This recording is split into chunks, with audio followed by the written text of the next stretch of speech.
Hey everyone, welcome back to the channel. Today I have your little AstoundCast substitute video because I wouldn't have been able to do a stream tonight as the Formula 1 race started at 6 o'clock, which is of course when I'd be doing my streams. So unfortunately, this will have to suffice for this week.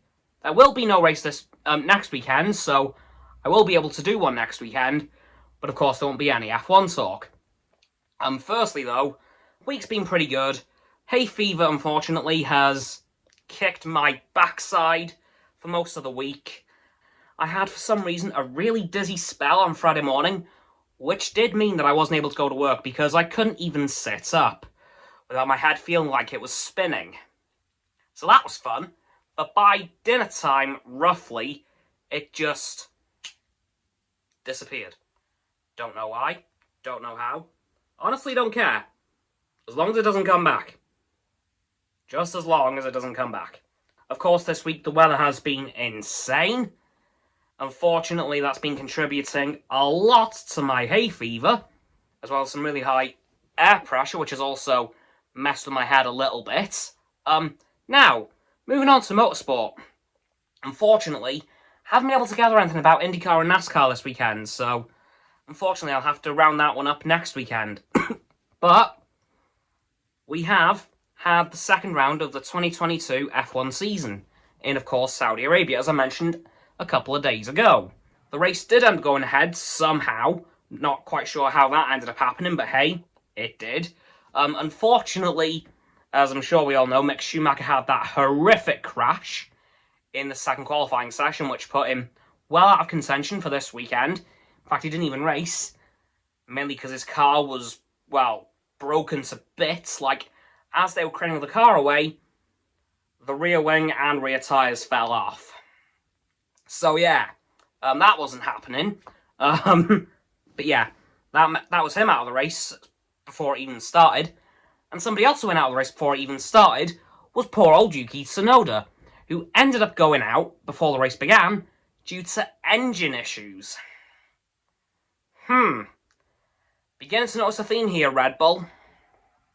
Beginning to notice a theme. However, the other three Red Bulls did finish this week. Max Verstappen did win the race, so big congrats to him. But we did have a few DNFs.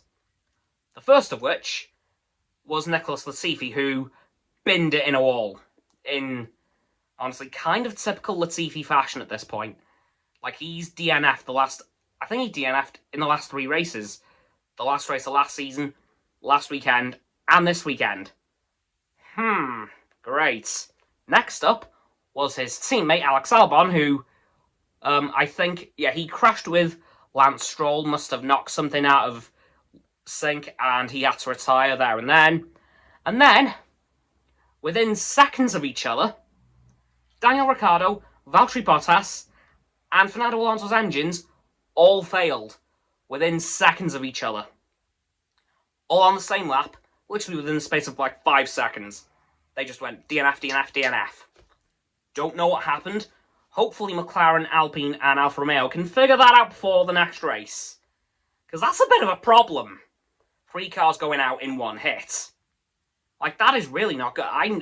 I was quite confused because I thought, okay, wait, I thought he retired. But wait, they've all retired. Oh. Yeah, it was a bit of a weird one, really, because it was literally within the same lap. I could not make it up. It was so weird.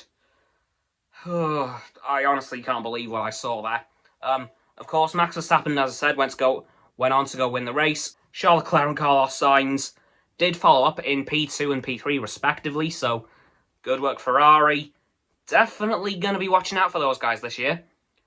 George Russell and Lewis Hamilton had an interesting race, with Lewis finishing in P10 and George finishing in P5, which I think is 10 points for George and 1 point for Lewis. And as a joke over the radio, Lewis said, is there even a point for this position? Because he's rarely that far back, if ever. So, like, he was like, what do I do now? Wait, do I even get anything back here? So, yeah, a bit of a weird one, unfortunately, for Lewis. Now, that's it for the motorsports bit. Now, moving on to video games and TV, because that's, of course, what I'm replacing my overviews and predictions section with. Not that much, unfortunately. The only thing that I have is that LEGO Star Wars The Skywalker Saga will not have a character customizer, which is quite a shock, to be honest. Like, that's been a thing since, well, the first LEGO Star Wars game.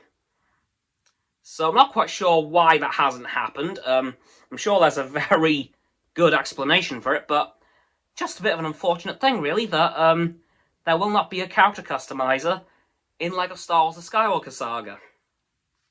Oh well, maybe they'll add it as a DLC at some point? Who knows? Anyway, guys, that's going to have to do it for this AstoundCast sub-episode.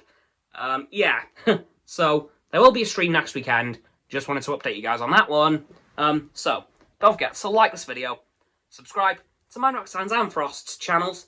Their links are in the description. My sub button is down there. Yeah, that big red one. Unless you've already subbed, then it's grey. Thanks a lot, by the way. And once you've done that, don't forget to click all three of our bell icons to get all three sets of our notifications. Comment as well, because why not? And let me know what you thought of everything that I've mentioned today.